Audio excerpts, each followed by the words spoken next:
Bonjour chers élèves et bienvenue dans le corrigé de la session 2013 Bac Sciences Maths, sujet de l'électricité. Donc c'est un sujet où vous allez avoir la charge d'un condensateur à partir d'un générateur de courant, ensuite un générateur de tension, ensuite le circuit LC, ensuite le circuit RLC. Donc vous avez pratiquement tout le cours de la partie électricité. Donc voilà le sujet. Donc, je le lis rapidement, donc vous pouvez le télécharger dans la description de la vidéo. On vous dit on peut transformer de l'énergie solaire en énergie électrique et la stocker dans les batteries. Donc ça c'est une introduction.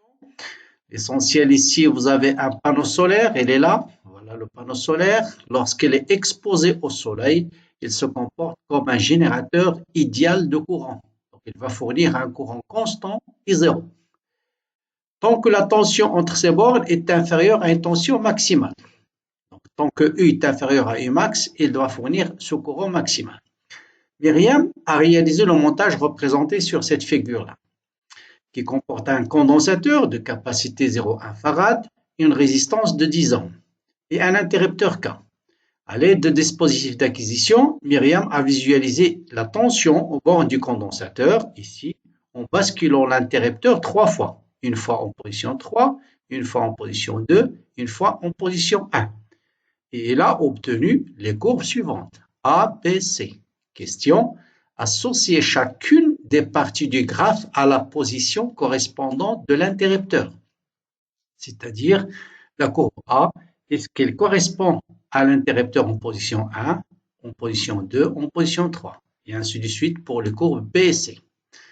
Trouver l'expression de l'équation différentielle vérifiée par la charge du condensateur, par la charge Q pendant la charge et pendant la décharge. Ensuite, en vous donnant l'expression de la tension au cours de la décharge, il s'exprime de cette manière-là. Avec taux, la constante du temps, on déduire l'intensité du courant. Donc, notez bien ici que l'instant exponentiel T-3 sur taux. Alors, vous voyez bien ce 3, c'est l'instant où la décharge démarre. Voilà, ici 3 secondes. 3 secondes, c'est l'instant où la décharge démarre. C'est pourquoi vous avez ici T-3. Bien.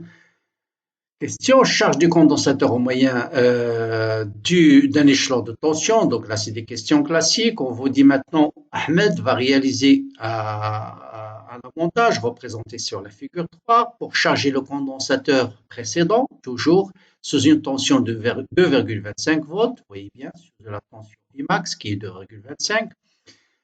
On ferme l'interrupteur et le condensateur se charge à travers une résistance de 50 ohms. 50 ohms. À l'aide d'un dispositif, il visualise l'évolution de UC au bord du condensateur. Voilà ce qu'il obtient. Donc voilà la figure 3. Donc voilà le montage de Ahmed. Il charge le condensateur sous une tension de 2,25 volts en utilisant 50 ohms. Bon, les questions classiques, établir l'équation différentielle vérifiée par I de C. On vous donne la forme de la solution.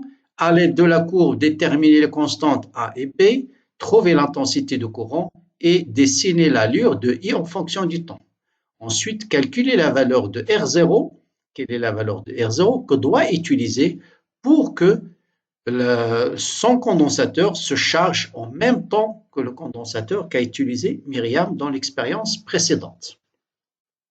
Troisième partie, c'est le circuit RLC.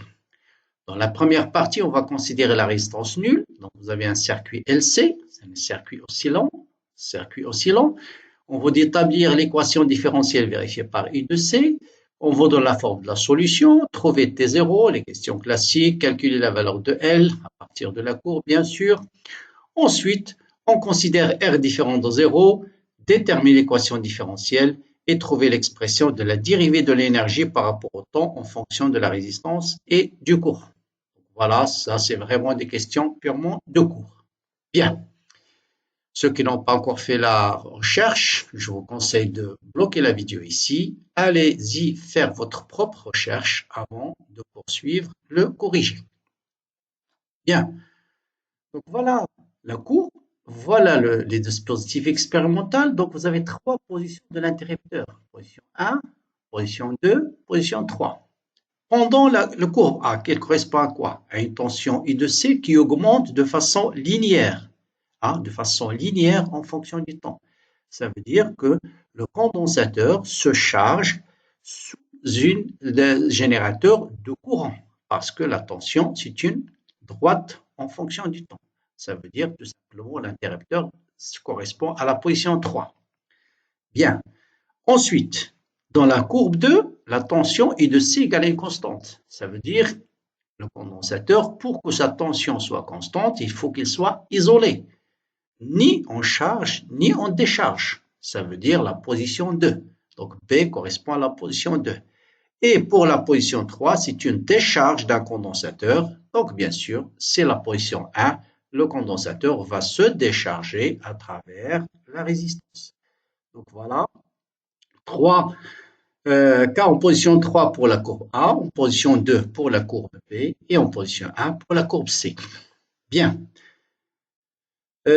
Pour un générateur de courant, bien sûr, vous avez I de C est égal à Q sur C et Q c'est I0 fois T. Vous voyez pourquoi I de C c'est une droite en fonction du temps. Donc c'est bien la courbe A.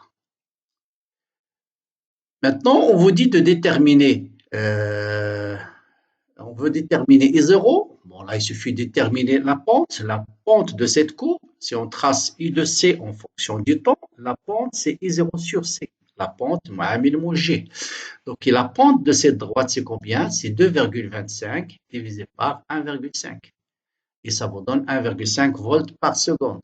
Sachant que la capacité est égale à 0,1, on trouve que I0, c'est 0,15 ampères. Bien. Trouvez l'expression d'équation différentielle vérifiée par la charge. Bon, si on soumet un condensateur à une source de courant continu, là, l'équation différentielle elle est très simple, c'est Q égale à I0 fois T. Donc là, c'est Q égale à I0 fois T. Tant que l'interrupteur est fermé, la charge va augmenter. C'est pourquoi il faut l'arrêter à un certain moment, sinon le condensateur va exploser. Donc ça, c'est pendant un condensateur soumis à un générateur de courant. Un générateur de courant, ça veut dire le courant, c'est une constante. Donc Q égale à I0 fois T. Au cours de la décharge, bien sûr, voilà l'interrupteur est en position 1. Vous avez I de C plus I de R égale à 0, loi de la difficulté des tensions. Vous avez I de C est égal à R fois I, qui est D de Q sur D de T. Et U de C, c'est Q sur C. Voilà l'équation différentielle pendant la décharge. Maintenant, on va dans la solution de cette équation, en déduire l'expression de l'intensité du courant. Donc, notez bien, d'habitude, vous avez U de C exponentielle moins T sur taux, mais ça veut dire qu'on démarre la décharge à T égale à 0. Là, on démarre la décharge à T égale à 3 secondes. C'est pourquoi vous avez T moins 3. Bien, pour déterminer le courant, il suffit de dériver. C'est d de UC sur d de t. Donc, la dérivée de exponentielle moins t moins taux sur taux, c'est moins 1 sur taux. Donc, c fois U max sur taux. Donc, voilà. Et taux, c'est RC. Donc, en simplifiant par C, il vous donne moins U max sur R exponentielle moins t. Voilà. U max, d'après c'est 2,25. R, c'est donné. Donc, ça vous donne moins 0,225 exponentielle moins t moins 3 sur taux. Bon, c'est une équation qui est valable, bien sûr, pour t supérieur ou égal à 3 secondes. Bien, voilà le courant, voilà l'allure de la courbe A. Donc, ça, c'est moins U max sur R. Elle démarre à t égale à 3. Donc, c'est une courbe qui est valable pour t supérieur à 3 secondes. Et bien sûr, c'est une courbe décroissante. Elle varie entre moins U max sur R jusqu'à 0. Si t tend vers l'infini, bien sûr, ce courant tend vers 0 à la fin de la décharge. Bien. On passe maintenant à la charge d'un condensateur avec un échelon de tension. C'est-à-dire là, on utilise un générateur de tension. Donc ça, c'est classique. La loi d'additivité de tension, I0 plus U de C égale à U0, c'est U de R plus U de C. Bon, on veut la tension, vérifier l'équation vérifiée par I de C. On va remplacer I par C d de IC sur d de T. Ça, c'est classique. Voilà l'équation différentielle avec taux, c'est R0 fois C. On va dans la solution. Ah bon, ça, je pense, c'est classique. À partir de la courbe, on a deux choses. On sait que la tension I de C à T égale à 0, c'est 0. Et si t tend vers l'infini, il vaut combien? Il vaut 2,25. Bien. Donc, on vous donne l'expression, la solution de cette équation pour déterminer A et B. Donc, on va utiliser les conditions initiales, t égale à 0 et t tend vers l'infini. Donc, si t tend vers l'infini, A exponentielle moins t sur taux tend vers 0, donc I de C est égal à B, et d'après la courbe, cette constante B, c'est 2,25 volts. Voilà. Ensuite, à t égale à 0, vous voyez bien que I de C, c'est 0. Je remplace ici t par 0. Exponentielle 0, c'est 1. Donc, je trouve A plus B égale à 0. Donc, A égale à moins B, ça veut dire A égale à moins de 25. Donc, voilà, on a déterminé les constantes A et B. L'expression de I, bon, il suffit de dériver, bien sûr, I de C et multiplier par C. Donc, vous voyez bien que et taux, c'est RC. Donc, ça vous donne 2,25 sur R exponentielle moins T sur taux. Voilà, c'est I0 sur R. Et là aussi, c'est un courant qui démarre d'une valeur maximale et tend vers 0 au cours de la charge du condensateur. Pendant la décharge, il démarre d'une valeur négative et tend vers 0. Bien. Voilà, taux. Taux, c'est R0 fois C, donc c'est 5 secondes. Vous voyez bien à peu près. Si vous tracez la pente ici, vous allez trouver à peu près 5 secondes. Mais là, par calcul, on peut les déduire par R0 fois C. Maintenant, la résistance qu'a utilisée Ahmed, c'est 50 ohms. Il a trouvé un taux de 5 secondes. Maintenant, on vous dit quelle est la valeur de R0 qu'il devrait utiliser pour obtenir la même constante de temps pour le condensateur de Myriam qui est représenté ici. Vous voyez bien que le condensateur de Myriam, il est chargé complètement à 1,25 secondes. Donc, il faut chercher la valeur de R pour que le taux soit égal à 1,25 secondes. Voilà. Or, le temps de charge, c'est 5 taux. Donc, il faut que 5 taux doit être égal à 1,25. Donc, Ahmed devrait utiliser une résistance R0 qui est égale à 1,5 divisé par 5 fois C qui est égal à 3 ohms. D'accord? Donc là, au lieu de 50 ohms, pour avoir une constante de temps de 1,5 secondes, il faut utiliser tout simplement une résistance de 3 ohms au lieu de 50 ohms. Comme ça, les condensateurs de Ahmed et de Myriam se chargent en même temps. On passe à la troisième partie, c'est le circuit RLC. Dans la première partie, la valeur de R égale à 0. Donc en fait, vous avez uniquement le circuit LC. Bon, ça c'est des questions de cours, la loi d'additivité des tensions. Donc, en remplaçant I par C d de IC sur d de T, d de I sur d de T par C d carré. Donc voilà l'équation différentielle vérifiée par I de C. Ou bien U seconde plus 1 sur LC fois U égale à 0, c'est la même chose. Voilà l'équation différentielle. On vous donne la forme de la solution, c'est I0 cosinus de pi sur T fois T plus phi, déterminer T0. C'est très simple, il suffit de calculer la dérivée seconde de I de C, remplacer dans l'expression de l'équation différentielle, et vous allez trouver, là il faut bien remarquer que la dérivée première c'est en fonction de sinus, bien sûr il faut multiplier par 2pi sur T0, la dérivée seconde, je multiplie 2 fois par 2pi sur T0 et le sinus devient cosinus. Or, I0 cosinus, c'est tout simplement I de C. Donc, ça me donne moins 2pi sur T0 au carré fois I de C. Donc, en remplaçant dans l'équation différentielle, en factorisant par I de C, je trouve que 2pi sur T0 au carré est égal à 1 sur LC. Et donc, par conséquent, T0, c'est 2pi racine de LC, ça vous connaissez par cœur. Bon, après la courbe, on peut déterminer sa valeur, c'est le temps entre deux maximums consécutifs, donc c'est bien 1 seconde. Et connaissant C, on va déterminer la valeur de L. Voilà, la valeur de L, application numérique, ça vous donne 0,25 Henri. En considérant la conservation de l'énergie, calculez l'intensité maximale du courant dans le circuit. Bon, là, il suffit de savoir que pour un circuit LC, donc à T égale à 0, l'énergie est complètement emmagasinée dans le condensateur, il est purement électrique. Et quand la tension I de C égale à 0, l'énergie est complètement emmagasinée dans la bobine. Or, l'énergie électrique maximale, c'est 1 demi C fois I max au carré. L'énergie magnétique maximale, c'est 1 demi L I max au carré. Et les deux sont égaux. Donc, je peux déterminer tout de suite. Donc, voilà, ça c'est une relation très importante qui vous permet de déterminer I max connaissant UC max et inversement. UC max, bien sûr, c'est la valeur de la charge du condensateur à T égale à 0. Donc, je peux déterminer I max, c'est I0 racine carrée de C sur L en faisant l'application numérique. je trouve 1,42 ampères. Bien. On continue, on enchaîne avec la partie RLC. Donc là, cette fois-ci, la résistance, elle est différente de 0. Donc là, vous avez un terme supplémentaire qui est R, L, D de I sur D de T. Donc ça vous donne ce terme-là. Trouvez l'expression de la dérivée de E sur D de T.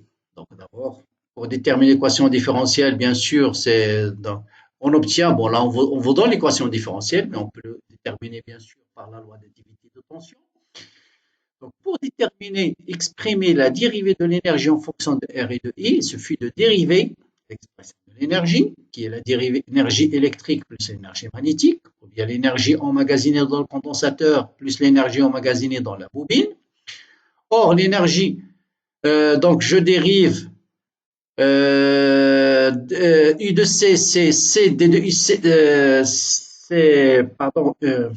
l'énergie électrique, c'est 1,5 C fois U de C au carré. Donc, si vous dérivez U de C au carré, ça vous donne 2 U de C fois D de IC sur D de T, mais avec le 1,5, il disparaît. La même chose, l'énergie magnétique, c'est 1,5 L I carré. Vous dérivez I au carré, ça vous donne I D de I sur D de T. En remplaçant I par C D de IC sur D de T, bon, tout ça, c'est des questions de cours. On l'a fait énormément dans plusieurs vidéos. Vous remplacez ici I par C D de IC sur D de T et D de I par D carré de UC sur DT carré. Donc, vous factorisez par I, d'accord? Donc, C fois UC D de IC sur D de T plus L fois C D de IC. Donc, je remplace I, je remplace D de I sur D de T. Maintenant, on va utiliser, en factorisant par C D de IC sur D de T, il va vous rester ici U de C plus LC de D carré. Et là, vous revenez à l'équation différentielle. Et vous remplacez, vous multipliez tout ça par LC, et vous allez avoir U de C plus LC D carré de IC sur DT carré est égal à quoi? Est égal à moins RC D de IC sur D de T. Donc tout ça, je vais le remplacer par moins RC D de IC sur D de T. Voilà. Or, C fois D de IC sur D de T, c'est I. Donc vous avez I et vous avez I. Donc ça vous donne moins RI carré. Et vous voyez bien que ça, c'est l'énergie, la puissance dissipée par effet Joule, c'est RI carré. Donc voilà, on obtient la dérivée, on a exprimé la dérivée de l'énergie totale en fonction de la résistance. Donc la diminution de l'énergie totale est liée à l'énergie perdue par effet Joule. Voilà ce que ça signifie cette équation-là. Donc si dans le circuit LCR égale à 0, on obtient bien sûr D de E sur D de T égale à 0. Ça veut dire l'énergie est égale à une constante. Vous avez un transfert d'énergie de façon continue entre le condensateur et la bobine. Alors que là, pendant le transfert, on perd à chaque fois une partie de cette énergie et elle est perdue sous forme d'effet Joule. Donc voilà la courbe. À T égale à 0, l'énergie est purement électrique, l'énergie magnétique est nulle.